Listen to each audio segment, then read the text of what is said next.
Liliana Iriarte es ingeniera agrónoma egresada de la Facultad de Agronomía de la Universidad Nacional de La Plata. Desde el año 85 desarrolla su actividad en el Grupo de Agricultura de la Chacra Experimental Integrada Barrow, de Tres Arroyos, pertenece al INTA y al Ministerio de Asuntos Agrarios de la Provincia de Buenos Aires. Liliana es especialista en el manejo de cultivos oleaginosos y docente posgrado de energías alternativas de la Universidad Tecnológica Nacional. Bueno, Liliana, te escuchamos. Bueno, buenos días a todos.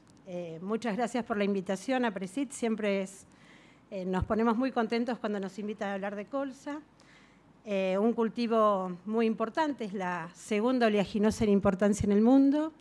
Se producen en el mundo 540 millones de toneladas de oleaginosas y la colza ocupa el segundo lugar después de la soja, o sea que no estamos hablando de una oleaginosa menor ni de un cultivo menor.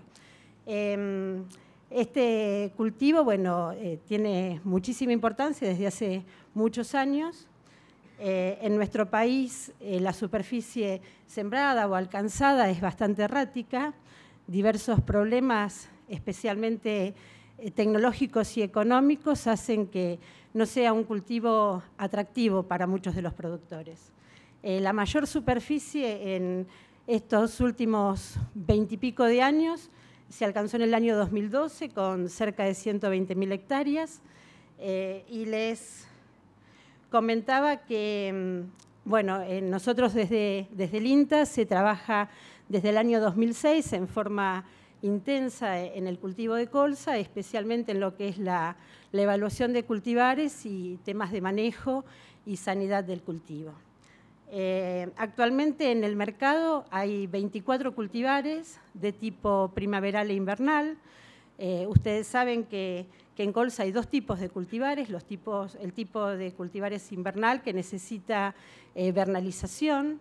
Es un cultivo de ciclo más largo, son en general variedades e híbridos, y los cultivares de tipo primaveral que no necesitan de esta condición. Actualmente en el mercado la gran mayoría de estos cultivares que están disponibles para la comercialización son híbridos y hay un pequeño porcentaje de variedades. Son 5 las empresas que se dedican a la producción y comercialización de semillas. Les contaba que nosotros trabajamos en una red de evaluación de cultivares comerciales que abarca 12 localidades. Acá faltan algunas localidades que son las que han ingresado en último término, Coronel Suárez y Bolívar, en el oeste y en el centro de la provincia de Buenos Aires. Y estamos en falta con algunas provincias, como es el tema de Córdoba y el tema del sur de Santa Fe. Son ambientes que nos están faltando y en los que hay mucho interés en el cultivo. Especialmente el objetivo de esta red de evaluación es evaluar todo lo que es la fenología, el comportamiento productivo y sanitario de estos cultivares, definir regiones agroecológicas propicias para el cultivo y también evaluar el tema de la adaptabilidad y la estabilidad de los diferentes cultivares. El tema sanitario es un tema de suma importancia en el cultivo de colza. Hace muy pocos días se realizó el Congreso Mundial de Colza en Canadá, que es uno de los principales países, y bueno, el tema preponderante fue el tema sanitario. El origen de los cultivares que hay disponibles en el mercado, no hay una genética propia de colza, no hay una genética argentina todavía. La mayoría de los cultivares son provenientes de Australia y de Europa, de Alemania, de Francia, algunos materiales también ingleses. Nosotros desde el año 2006 se trabaja en INTA, en la Estación Experimental de Paraná, en lo que es mejoramiento del cultivo y hay materiales ya muy promisorios. Todos los cultivares que se evalúan en esta red son elegidos por las empresas que participan de la misma, los breeders y la gente que está en desarrollo del cultivo es la que elige cuáles son los cultivares que van a participar. En la campaña pasada, en la campaña 2004, en 8 localidades, que fueron los ensayos que realmente tuvieron validez estadística y pudieron evaluarse, se obtuvo un rendimiento promedio de esas 8 localidades de 2.359 kilos por hectárea.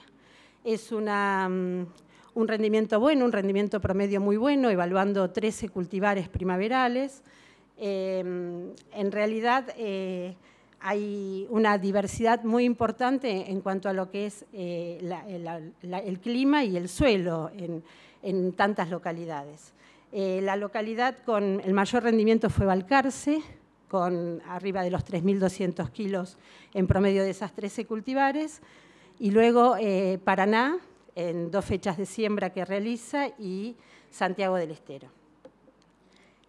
A mí me pedían hablar del comportamiento varietal.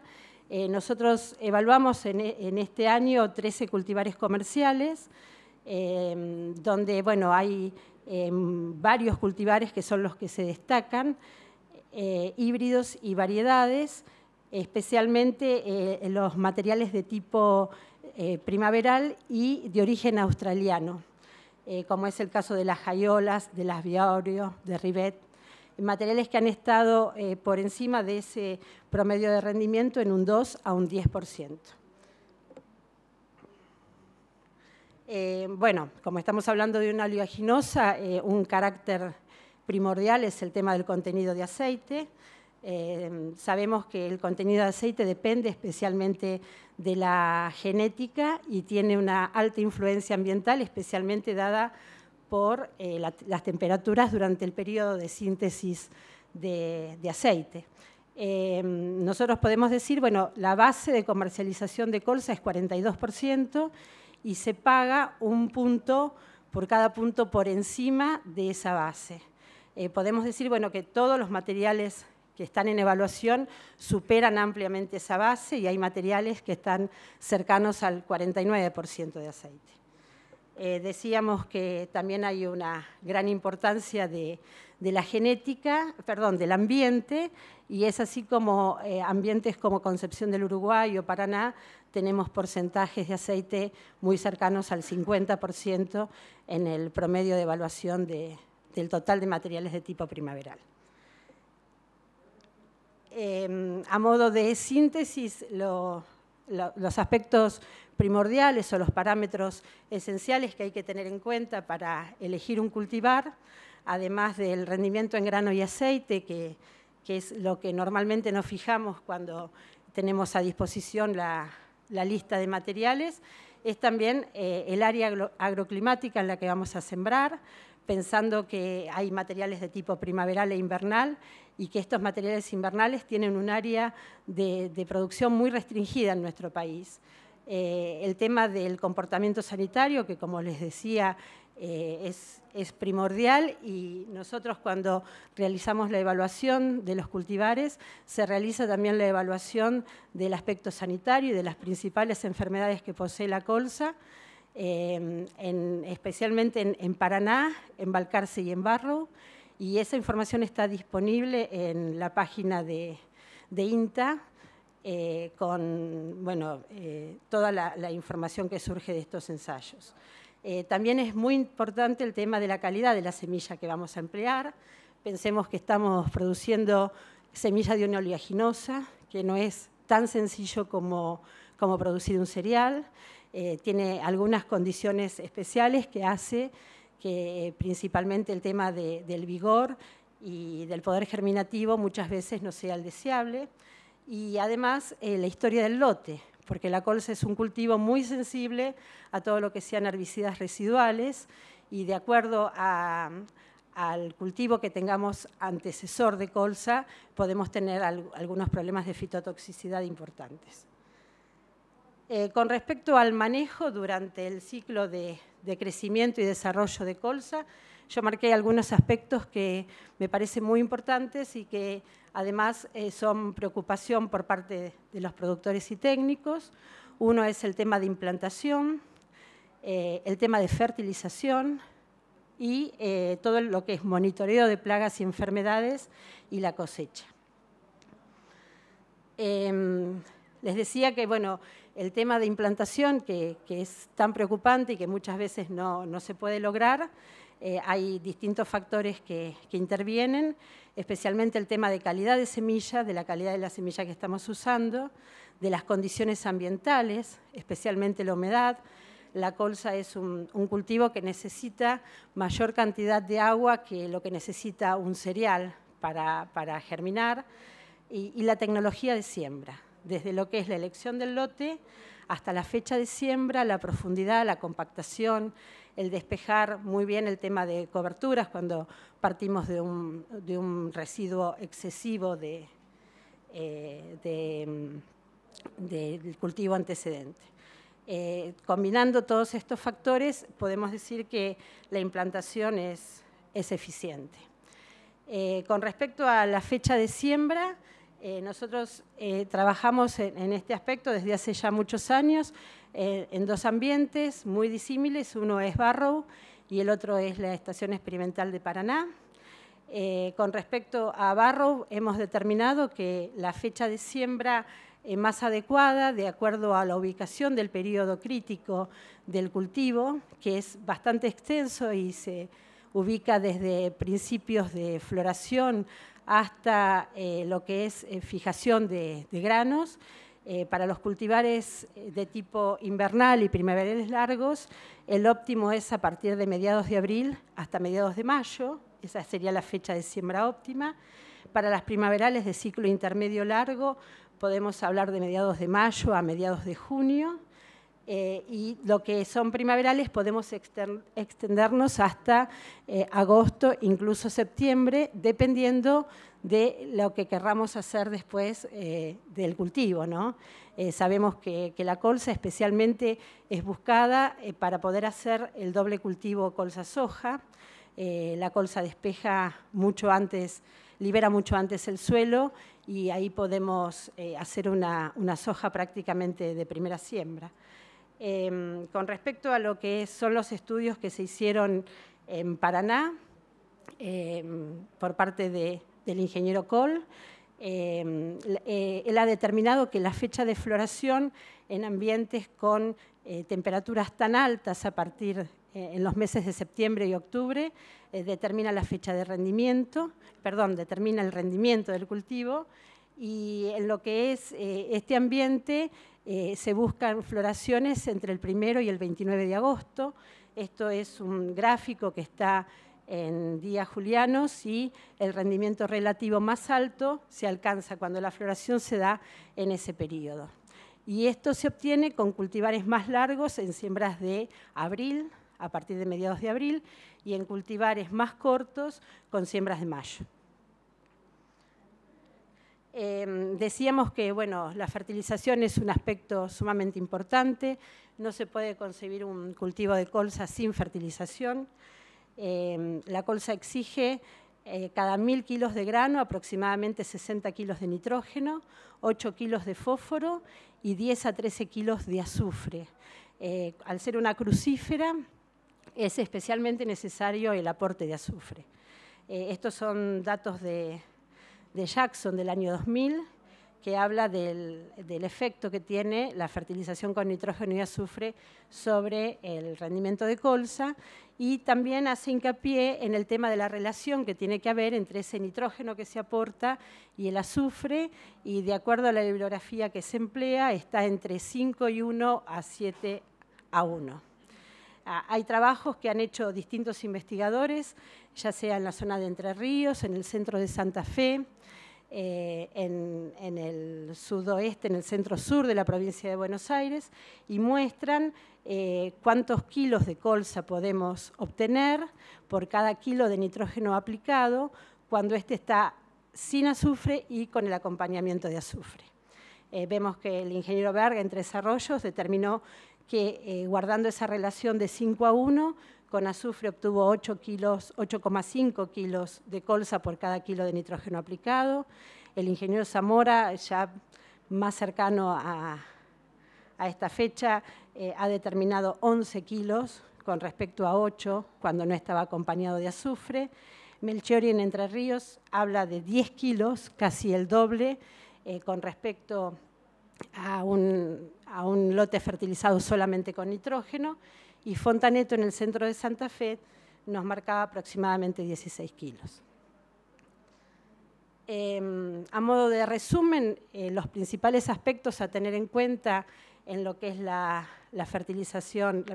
producción de colza es la utilización de semilla certificada, de probada calidad, que sea pura, que sea exclusivamente colza, la siembra, la elección del lote, la compactación, la profundidad, poder despejar las coberturas excesivas, hacer un programa de fertilización en base a lo que tenemos en el suelo y a lo que queremos obtener como rendimiento, cosechar en término, ya sea con un corte hilerado o cosecha directa. El tema de la cosecha es un aspecto muy importante en el que hay que estar muy encima del cultivo. Los problemas que surgen en la cosecha son especialmente problemas de manejo de la cosecha y el tema del monitoreo de plagas y de enfermedades. Las enfermedades se controlan especialmente con la genética. Hay muy buena genética en nuestro país con respecto a las principales enfermedades, como es el caso de FOMA, y hay que ser cuidadoso con los barbechos químicos. La colza es muy sensible al tema de hormonales y también al posicionamiento de algunos herbicidas como son las sulfonilureas o las atracinas. Ese aspecto también es un tema a tener muy en cuenta. Muchas gracias.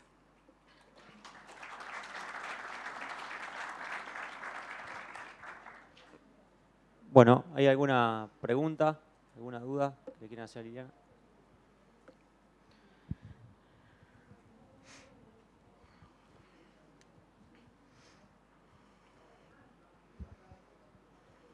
¿Qué tal?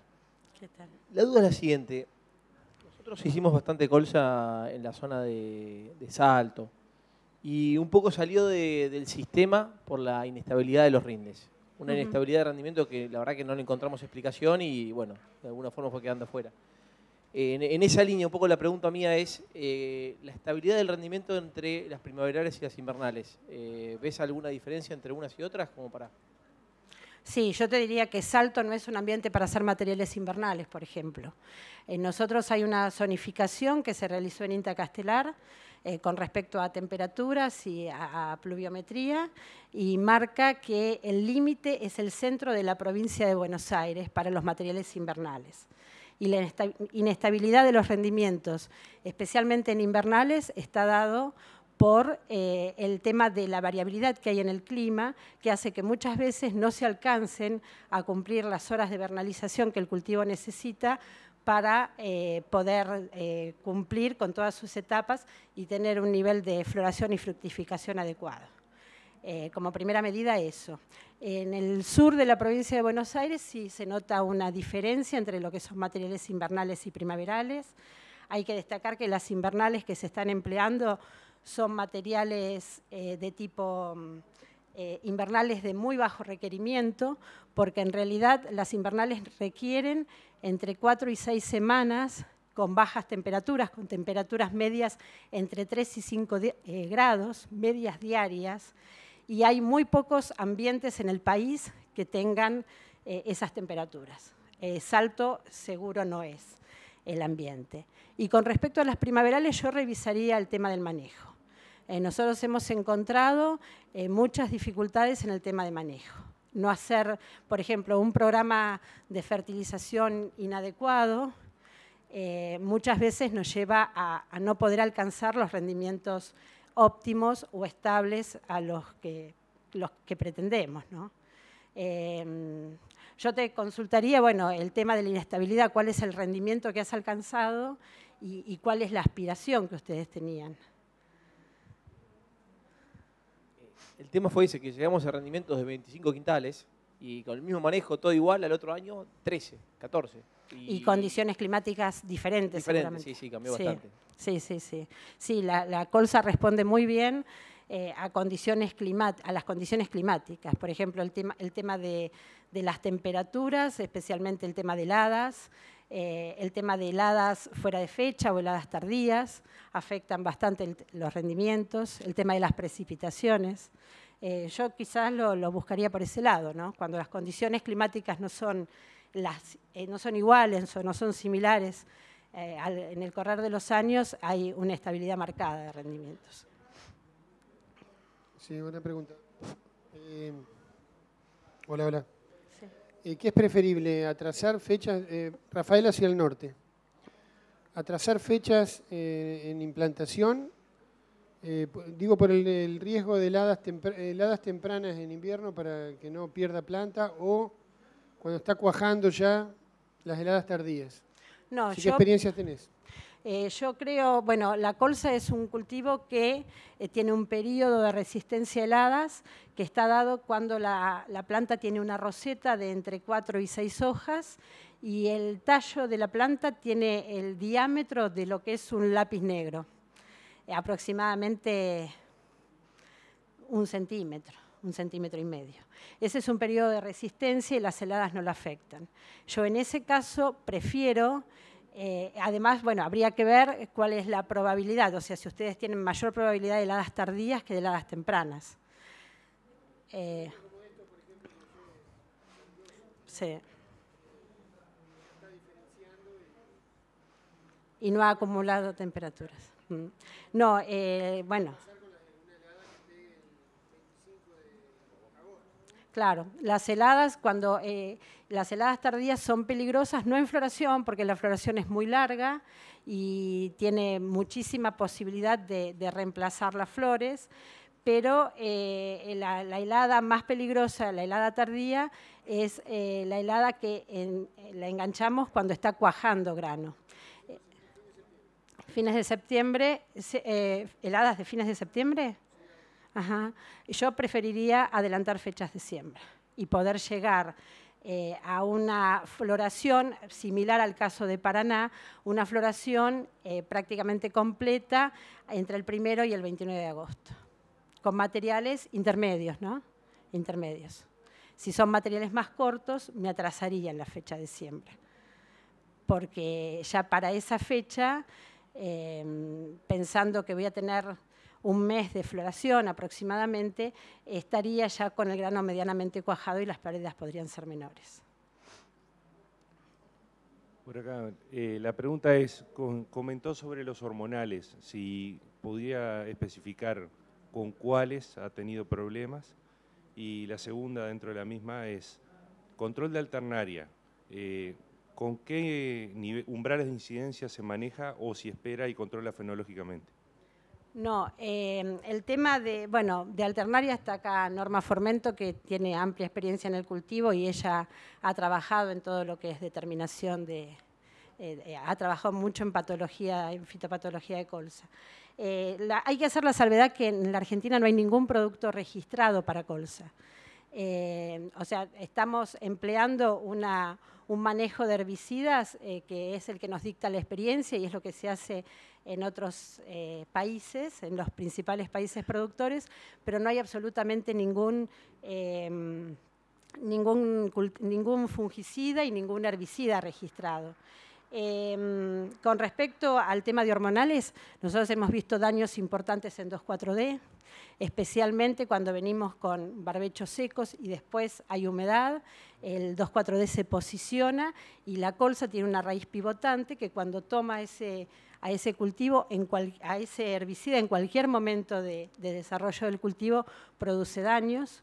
Especialmente lo hemos visto con 2,4-D y también con sulfonilureas. O sea, el tema de controlar en barbecho algunos problemas como puede ser rama negra, por ejemplo, o venir de una soja tratada con algún hormonal, nos hace ver daños de fitotoxicidad importantes en colza. Y con respecto al tema de alternaria, que es una enfermedad importante, especialmente en esta zona, más hacia el norte, en Entre Ríos, el control con cualquiera de los fungicidas y apenas aparecen los síntomas. No hay niveles de control todavía desarrollados en nuestro país. Eso es algo en lo que se está trabajando. Pero bueno, alternaria es prácticamente la única enfermedad que podemos controlar. Y bueno, cuando se ven los síntomas y los síntomas ya avanzando en silicua, como que es lo que normalmente uno ve hacer una aplicación.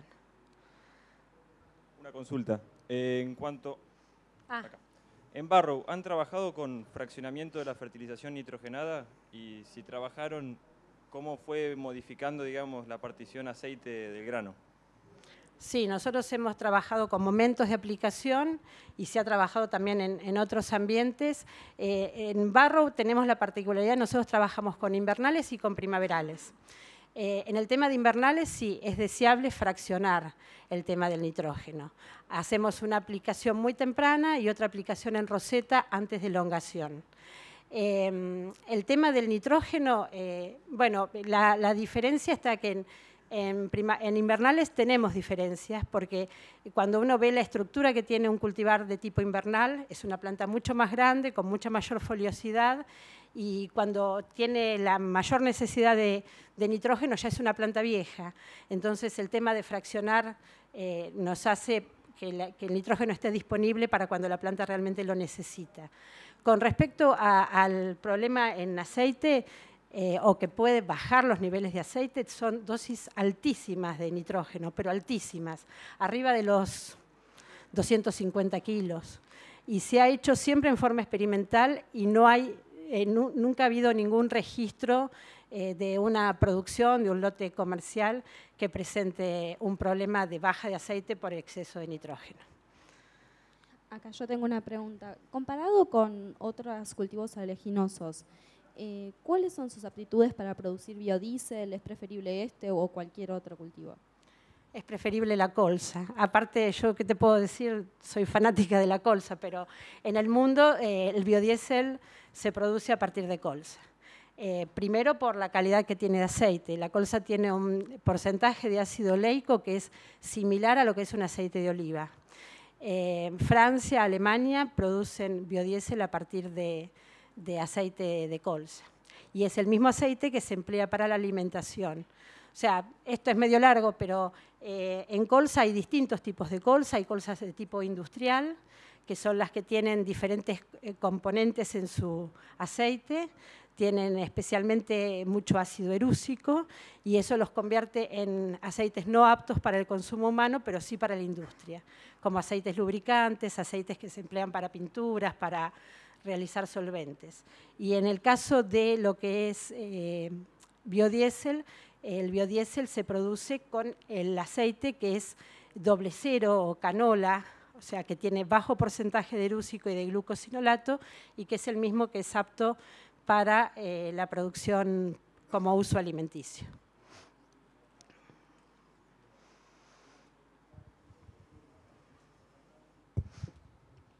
Sí, pH óptimo. ¿Cómo? pH óptimo de suelo. El pH, la colza resiste un poco los suelos medianamente ácidos, pero un poco. O sea, necesita suelos aptos, con aptitud agrícola, principalmente suelos básicos, pero también resiste en mayor medida o más que otros cultivos los suelos medianamente ácidos.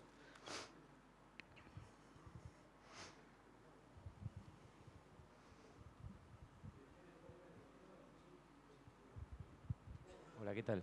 Yo quería consultar, dado que la colza se utiliza para alimentación animal a nivel mundial, si se puede, digamos, dosificar para alimentación animal aquí en Argentina, si necesita algún tipo de desactivación o se puede consumir, digamos, directamente. ¿Y en qué porcentajes? No, se consume directamente, tiene un muy buen porcentaje de proteínas, no nos olvidemos que es muy exigente en nitrógeno y tiene un porcentaje de proteínas similar a lo que es una soja. No hay que desactivarla, con el residuo de extracción hay una experiencia de la gente de Federación Agraria ya hace algunos años y alimentan, o sea, producen los pellets y la alimentación. Tengo entendido que no hay un porcentaje, pero no conozco especialmente el tema de alimentación animal, pero se emplea de esa forma para alimentar porcinos, bovinos e incluso aves. Hola. Sí. ¿Puede ser que haya un tipo de colza que se utilice en vacas preparto para tipo pastoreo, no el grano. ¿Sí? Sí, hay colzas forrajeras. Hay algunas colzas que son forrajeras y no hay en nuestro país. Es posible que alguna empresa hace unos años habían traído algunos materiales, pero son colzas forrajeras. Sí, son en general colzas invernales, que son las más foliosas, las que tienen mayor cantidad de materia seca y se usaban para alimentar bovinos de todo tipo, no especialmente lecheros, pero actualmente no hay. Gracias. Bueno.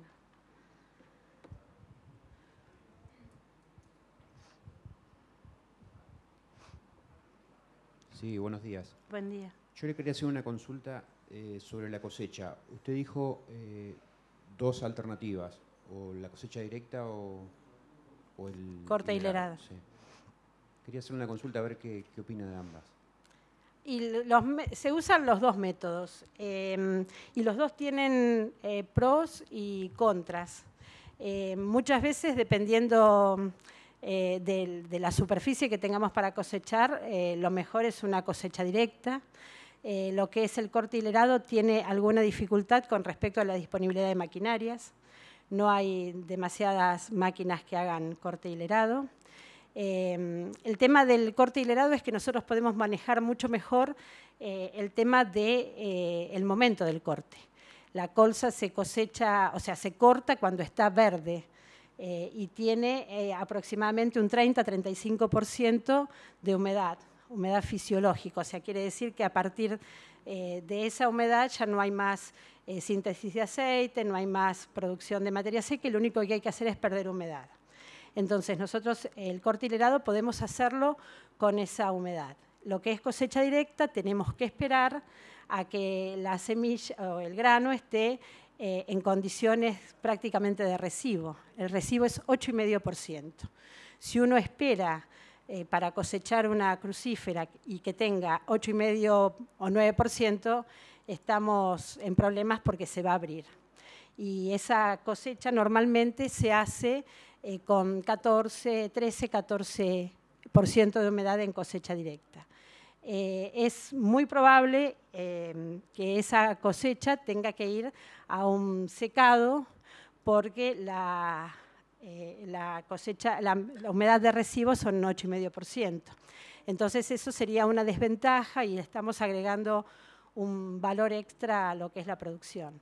Pero en realidad se pueden usar los dos métodos.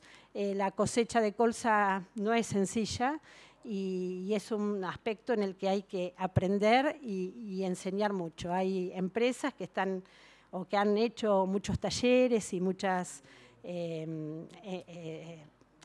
han sido muy didácticos en cuanto al tema de cosecha y bueno, es un aspecto que preocupa mucho. Quería hacer un aporte. El uso de desecantes también es muy posible. Yo hace 5 años que trabajo de esa manera, me parece que apuntar a trabajo de corte hilerado en superficies grandes es un problema. Sí, sí. Me parece que es mejor combinar trabajo de maquinaria de trilla con pulverizadas y combinar los días, ¿no? Hay que ¿Y cómo le fue con el tema del grano verde? No, perfecto. No tuvo grano verde. No, tampoco. Claro. También hay que cosechar con 10, 12, no bajar más de ahí, ¿no? Porque también hay dehiscencia. Sí. El tema de desecantes es una práctica que no está absolutamente, no está absolutamente recomendada. Se recomienda el uso de desecantes cuando uno tiene un lote muy desparejo o cuando hay una cantidad de malezas importantes, especialmente porque no se ha hecho un muy buen control de malezas.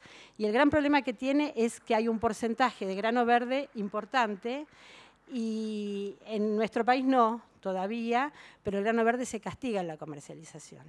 Y por eso es una práctica que no está demasiado recomendada. Yo sé que hay gente que lo hace y que no ha tenido problemas, pero no es, yo desde mi posición no puedo recomendarlo absolutamente. Las sustancias pegantes previo a cosecha, ¿tienen algún ensayo o algo desarrollado? Sí, se ha trabajado mucho en ese tema y tampoco no son 100% efectivas. O sea, la colza cuando se pasa del momento óptimo de cosecha, se abre, es dehiscente y ese es un problema del manejo de la cosecha. Y estos productos también dependen mucho del tema de las condiciones climáticas. Entonces, la seguridad de que no se abra o que no haya dehiscencia no está garantizado un 100%. Pero sí hay algunas experiencias. En Uruguay se trabaja mucho. No, no se mejoró. O sea, nosotros de la forma en que trabajamos, yo, por ejemplo, un año evalúo esas sustancias y al otro año tiene que ser exactamente igual el resultado. Y no ha sido exactamente igual. O sea, hay como todavía demasiado ruido con ese aspecto. Sí, acá atrás. La consulta sobre la parte de fertilización de nitrógeno y azufre que habló hoy, y desde ya si por ahí dijo el dato y yo no lo escuché, le pido disculpas. Usted comentó que la eficiencia en uso de nitrógeno, digamos, aumentaba con la fertilización de azufre. La pregunta es con cuánto azufre digamos, cuáles son los niveles de fertilización en los que se usaron en esos ensayos o en esos tratamientos que determinaron que aumente la eficiencia en el nitrógeno. No, se han usado dosis normales, dosis de 100, 150 kilos de urea con 80, 90 kilos de sulfato de amonio o alguna fuente de azufre. El tema es la relación, es importante mantener esa relación porque son crucíferas que lo necesitan especialmente al azufre para todo lo que es la floración y el llenado de granos y la fructificación. O sea, lo que se muestra y la idea era no pensar solamente en la fertilización en nitrógeno, porque muchas veces se fertiliza en nitrógeno con muy buenas dosis de fertilización y la colza no rinde adecuadamente y bueno, el tema está en que no se hizo la combinación con el azufre. O sea, es una crucífera y necesita tanto nitrógeno como azufre para poder cumplir con su rendimiento, ¿no? Sí, buen día. Acá al fondo. Ah. Nosotros estamos en Victoria, Entre Ríos, también probando con el tema ciclos similar a Rivet o Rivet en sí. Y vemos que la inestabilidad más grande de rendimiento los da el impacto de las heladas, ya sean tempranas o tardías. Sí. Mi pregunta es si deberíamos apuntar a variedades más largas que podamos sembrar más temprano, bajar el riesgo de heladas previo al estado de roseta y cubrirnos también ante una eventual tardía que siempre en septiembre tenemos y vemos que ahí también nos pega, nos baja muchísimo los rindes. ¿Y fechas de siembra cuándo? Y fecha de siembra hemos probado todas. Lo que pasa es que este año nos largamos más tarde por una cuestión de falta de humedad y no llegamos a roseta y tuvimos unas heladas, medio heladas negras que nos bajó muchísimo el stand de plantas. Y años anteriores hemos sembrado temprano para llegar a ese estado de roseta y tenemos heladas tardías en septiembre que ahí sí nos marca un impacto grandísimo en los rindes, claro. ¿no? Vemos que hay una camada de floración directamente de llenado que queda vana. Claro. ¿Deberíamos apuntar a grupos largos? Nosotros estamos llegando a fechas de siembra de soja de segunda bien. Claro. O sea, no debería preocuparnos eso, me parece. No, el tema es, Rivet es una de las más cortas del mercado. Actualmente hay algunas jayolas que también son del mismo ciclo. Yo lo que quizás pensaría es en sí usar cultivares intermedio a largos, siempre dentro de lo que son las primaverales y quizás demorar la siembra de Rivet para poder llegar bien y no tener problemas de heladas especialmente tardías. Pero con el tema de las heladas tempranas, en realidad las heladas, ustedes saben, es una combinación de temperatura y humedad. Y este año se dio esa combinación, no tuvimos humedad o tuvimos muy poca humedad y no alcanzó para poder salvar ese aspecto, ¿no? Pero sí podrían probar con algunos materiales más largos, que los hay. Las BioAureo dentro de la misma empresa son algunos días más largos. Pero no, sí, sería muy difícil que escapen a ese tema. Y siembras no muy, o sea, el tema de las siembras demasiado tempranas también van a entrar con temperaturas que no son aptas para el tema de floración y llenado. O sea, la colza necesita temperaturas cálidas para poder cumplir con el llenado de granos. Y si nosotros sembramos demasiado temprano una primaveral, vamos a tener floraciones y llenados en el mes de julio, como sabe pasar.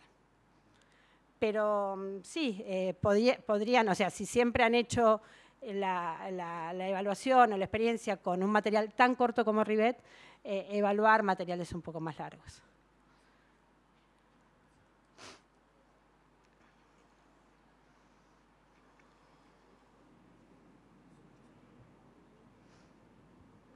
Bueno, ¿hay alguna pregunta más? ¿Una duda más?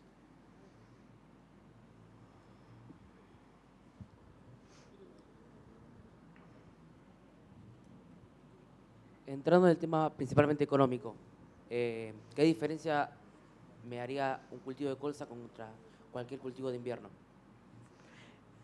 Bueno, el tema de los números es bastante vidrioso y no es mi especialidad. Este año la colza tiene un valor muy bajo, que es de esperar que aumente, como pasa prácticamente todos los años, hacia el final del ciclo y cuando hace falta colza.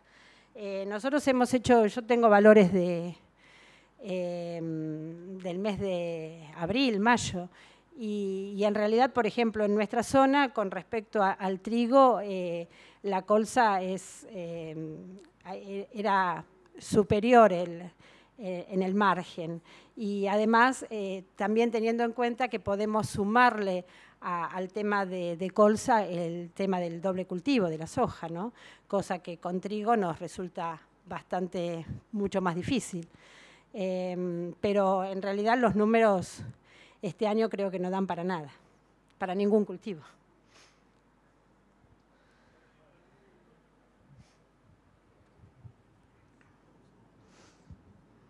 Bueno, Liliana, muy buena la presentación.